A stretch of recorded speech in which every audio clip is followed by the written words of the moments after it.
पांचवें चरण की वोटिंग के बाद सामने आए महासर्वे में एनडीए का सूपड़ा साफ हो गया। जी हां, आपको बता दें चौंकाने वाले नतीजे निकलकर सामने आए हैं और इन नतीजों को देखकर तो भारतीय जनता पार्टी के पैरों तले जमीन खिसक गई है।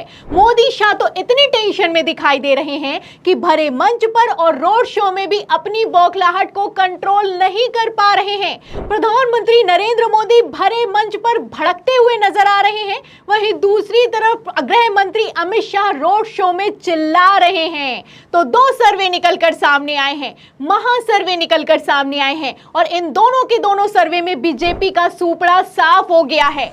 बंधुगण, खूब सुंदर एक वीडियो पंचम दफा निर्वाचन शेष होवार पर MP4 यूट्यूब चैनल नामे एकजन तार एनालाइसिस करेছেন। आसुन आमरा उनार भिडियोते पंचम दफा निर्वाचन शेषे बीजेपीर अवस्थान की रकम रयेছে এবং নরেন্দ্র মোদী অমিত শাহের আদিত্যনাথের অবস্থা কীরকম রয়েছে তা আমরা এই ভিডিওর মাধ্যমে জানার চেষ্টা করব।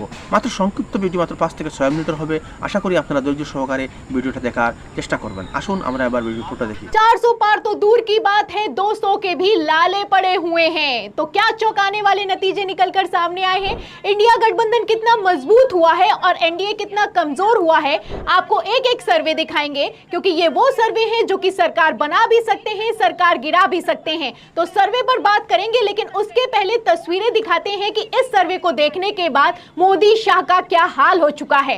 तस्वीरें आप अपनी फुल स्क्रीन पर देखिए। आप तस्वीरों में देख सकते हैं कि किस तरीके से प्रधानमंत्री नरेंद्र मोदी कितने गुस्से में नजर आ रहे हैं।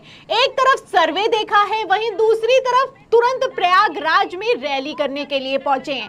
आप देख सकते हैं मंच पर ना मुस्कुरा रहे हैं, ना ही किसी से बातचीत कर रहे हैं और जो हार का डर है वो चेहरे पर साफ दिखाई दे रहा है। आप देख सकते हैं प्रधानमंत्री नरेंद्र मोदी बैठे हैं, चुपचाप बैठे हैं, किसी से बातचीत नहीं। जब महिलाएं आती हैं उनका स्वागत करती हैं, तब कैमरे के सामने तक प्रधानमंत्री नरेंद्र मोदी मुस्कुराते हुए नजर नहीं आते हैं। ये हाल हो चुका है क्योंकि उत्तर प्रदेश, जहां को लेकर यह दावा किया जा रहा था कि इस बार 80 में से 80 सीटें आने वाली हैं, उस उत्तर प्रदेश की रिपोर्ट बता रही है कि 80 में से 40 सीटें भी आ गई तो बड़ी बात होगी। एक तरफ प्रधानमंत्री नरेंद्र मोदी हैं, वहीं दूसरी तरफ गृह मंत्री अमित शाह की सारी चाणक्य नीति फेल होती हुई नजर आ रही है। ऐसे हालातों में गृह मंत्री अमित शाह रोड शो में चीख रहे हैं, चिल्ला रहे हैं और भारतीय जनता पार्टी के नेता को ही माइक से फटकार लगा रहे हैं। आपको बता दें, एक वीडियो निकलकर सामने आया है जिसमें स्मृति ईरानी के करीबी नेता को अमित शाह ने फटकारा है और तो और स्मृति ईरानी भी खिसियाती हुई नजर आई हैं। आप वीडियो में देख सकते हैं स्मृति ईरानी के करीबी नेता राजेश अग्रहरी खड़े हुए हैं, विक्ट्री का सिंबल दिखाते हैं, उसी वक्त अमित शाह उनका हाथ नीचे कर देते हैं और भड़कते हुए नजर आते हैं। ये हाल हो चुका है। अमित शाह की कितनी बौखलाहट रही होगी आप इस वीडियो से अंदाजा लगा सकते हैं। जैसे ही वीडियो निकलकर सामने आया वैसे ही खबरें भी बना दी गई हैं। खबर भी मौजूद है, खबर में देखिए लिखा भी है कि अमेठी में रोड शो में राजेश मसाला के मालिक को अमित शाह ने लगाई फटकार। जानियो क्यों गुस्सा हुए हैं, तो क्यों गुस्सा हुए हैं सुनेगा। देखिए इसमें लिखा हुआ है कि बीजेपी उम्मीदवार स्मृति ईरानी के बेहद करीबी एवं जिला पंचायत अध्यक्ष राजेश अग्रहरी मसाला को फटकार लगा दी, जो राजनीतिक गलियारों में चर्चा का विषय बनी हुई है। और चर्चा का विषय इसलिए बनी हुई है क्योंकि राजेश अग्रहरी विक्ट्री का सिंबल दिखा रहे थे। तो विक्ट्री का सिंबल दिखाने से अमित शाह को कितनी ही दिक्कत रही होगी आप समझ सकते हैं। ऐसे हालातों में सवाल खड़ा होता है कि क्या अमित शाह को पहले ही पता चल चुका है कि अमेठी भारतीय जनता पार्टी के हाथों से निकल चुका है। क्योंकि अमेठी की अगर बात की जाए और रायबरेली की अगर बात की जाए तो यहां पर कांग्रेस ने जबरदस्त बढ़त हासिल की है और इसी के तहत वरिष्ठ पत्रकार हैं प्रेम कुमार, उन्होंने साफ साफ लिख दिया है कि इस बार अमेठी जीत जाए भारतीय जनता पार्टी, ऐसा तो हो ही नहीं सकता। देखिए उन्होंने लिखा भी है कि 5वें चरण में यूपी में चुनाव परिणाम का आकलन, 14 सीटों पर वोटिंग हुई है। इसमें भारतीय जनता पार्टी को 3, बीएसपी को 1 और इंडिया गठबंधन को 10 सीटें मिलती हुई नजर आ रही हैं। 10 सीटें मिलती हुई नजर आ रही हैं 5वें चरण में प्रेम कुमार के मुताबिक। आगे देखिए उन्होंने लिखा भी है कि बीजेपी 3 सीट जीतेगी, जिसमें कैसरगंज, लखनऊ, जालौन है और बीएसपी 1 सीट जीतेगी जो कि बांदा है। वहीं इंडिया गठबंधन 10 सीटें जीतने वाला है। कांग्रेस 4 सीटें जीतेगी, अमेठी, रायबरेली, बाराबंकी, झांसी। वहीं समाजवादी पार्टी 6 सीटें जीतती हुई नजर आ रही है, जिसमें गोंडा, फैजाबाद, हमीरपुर, मोहनलालगंज, फतेहपुर, कौशाम्बी शामिल है। तो आप देख सकते हैं कि एक एक सीट के लिए अमित शाह ने अपनी जी जान लगा दी। कौशाम्बी के लिए तो आप जानते हैं कि किस तरीके से राजा भैया को खूब मनाया गया, लेकिन राजा भैया नहीं माने तो नहीं माने। अब ऐसे हालातों में उत्तर प्रदेश का पूरा चुनाव पलटता हुआ नजर आ रहा है। और सिर्फ उत्तर प्रदेश का नहीं, आपको बता दें 2024 लोकसभा चुनाव को लेकर जो लेटेस्ट महासर्वे निकलकर सामने आया है, उसमें भारतीय जनता पार्टी 195 सीटों पर सिमट गई है। जी हां, जो लेटेस्ट मुंबई सट्टा बाजार का सर्वे निकलकर सामने आया है, उसमें भारतीय जनता पार्टी को यानी कि एनडीए को सिर्फ और सिर्फ 195, वहीं इंडिया गठबंधन को 348 सीटें मिलती हुई नजर आ रही हैं।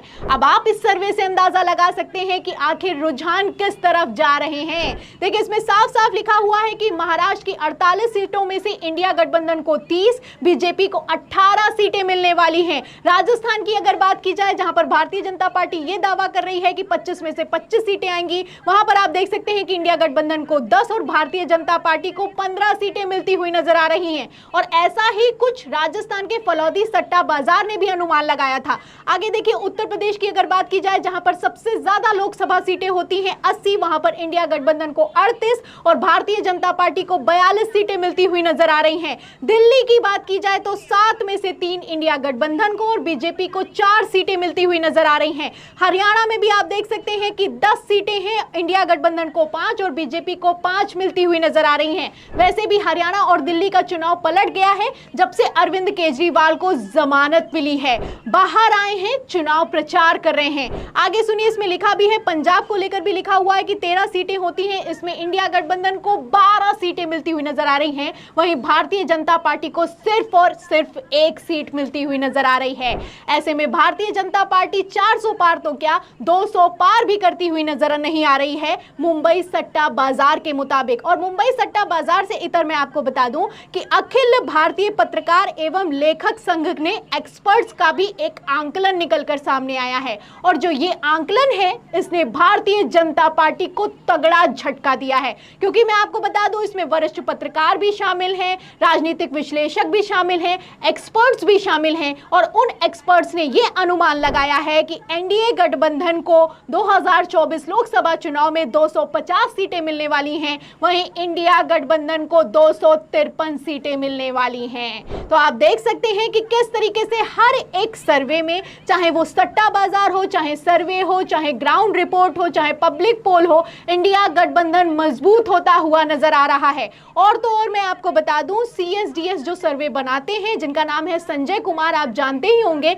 जाने माने राजनीतिक विश्लेषक हैं, और इसी के साथ इनका सर्वे अपने आप में कितना सटीक साबित होता है। उन्होंने तो यहां तक कह दिया है कि भारतीय जनता पार्टी 400 लाएगी या फिर कि नहीं लाएगी, इस पर अब चर्चा नहीं हो रही है। चर्चा तो अब इस पर हो रही है कि बहुमत भी ला पाएगी या फिर कि नहीं ला पाएगी। बयान भी मौजूद है, देखिए इसमें लिखा भी है कि अब चर्चा ये चल रही है कि बीजेपी अपने दम पर बहुमत ला पाएगी या फिर कि नहीं ला पाएगी। तो ये हाल हो चुका है भारतीय जनता पार्टी का। इसी के चलते 5वें चरण की वोटिंग के ठीक बीच 3 बजे जेपी नड्डा ने मीटिंग भी बुलाई, लेकिन मीटिंग में जो रिपोर्ट्स निकलकर सामने आई है उसमें भारतीय जनता पार्टी को तगड़ा झटका लगा है। एनडीए को 400 तो क्या 200 सीटें भी मिलती हुई नजर नहीं आ रही हैं। ऊपर से सर्वे निकलकर सामने आए हैं, ग्राउंड रिपोर्ट निकलकर सामने आई है, और वरिष्ठ पत्रकारों का आकलन निकलकर सामने आया है। हर एक पत्रकार का यह कहना है कि यूपी से लेकर बिहार तक भारतीय जनता पार्टी को तगड़ा झटका लगने वाला है। तो कितना तगड़ा झटका लगने वाला है ये आप अमित शाह और प्रधानमंत्री नरेंद्र मोदी के व्यवहार से और उनकी नाराजगी से, उनके भड़कने से और उनकी चुप्पी से लगा सकते हैं। इन लोगों का चेहरा साफ बता रहा है कि 2024 लोकसभा चुनाव बीजेपी के हाथों से निकल चुका है। तो इन सर्वे की रिपोर्ट्स के अनुसार आपको क्या लगता है, इस बार के लोकसभा चुनाव में भारतीय जनता पार्टी को कितनी सीटें आने वाली हैं? जो भी आपकी राय है हमें कमेंट बॉक्स में जरूर लिखें। वीडियो को ज्यादा से ज्यादा शेयर करें, सब्सक्राइबर बटन दबाएं, हमारे चैनल को लाइक करें, ज्वाइन करें। फिर मिलते हैं अगली खबर के साथ, तब तक के लिए। বন্ধুগণ, আপনারা সুন্দর একটি রিপোর্ট, সুন্দর একটি ভিডিও অ্যানালাইসিস আপনারা দেখলেন পঞ্চম দফা নির্বাচন নিয়ে। আপনার কি মনে হয় পঞ্চম দফা নির্বাচনের পর এনডিএ গঠবন্ধনের ক্ষমতায় আসার কি কোনো চান্স রয়েছে, না ইন্ডিয়া গঠবন্ধনের আসার চান্স বেশি। আপনার মতামত ভিডিওর কমেন্টে এসে অবশ্যই জানাবেন এবং চ্যানেলে নতুন এসে থাকলে অনুগ্রহ করে চ্যানেলটাকে সাবস্ক্রাইব করে আমাদের সঙ্গে থাকবেন, যাতে আরও সুন্দর সুন্দর অ্যানালাইসিস ভিডিও আপনাদের সম্মুখে উপস্থাপন করতে পারি। ধন্যবাদ। জয় হিন্দ।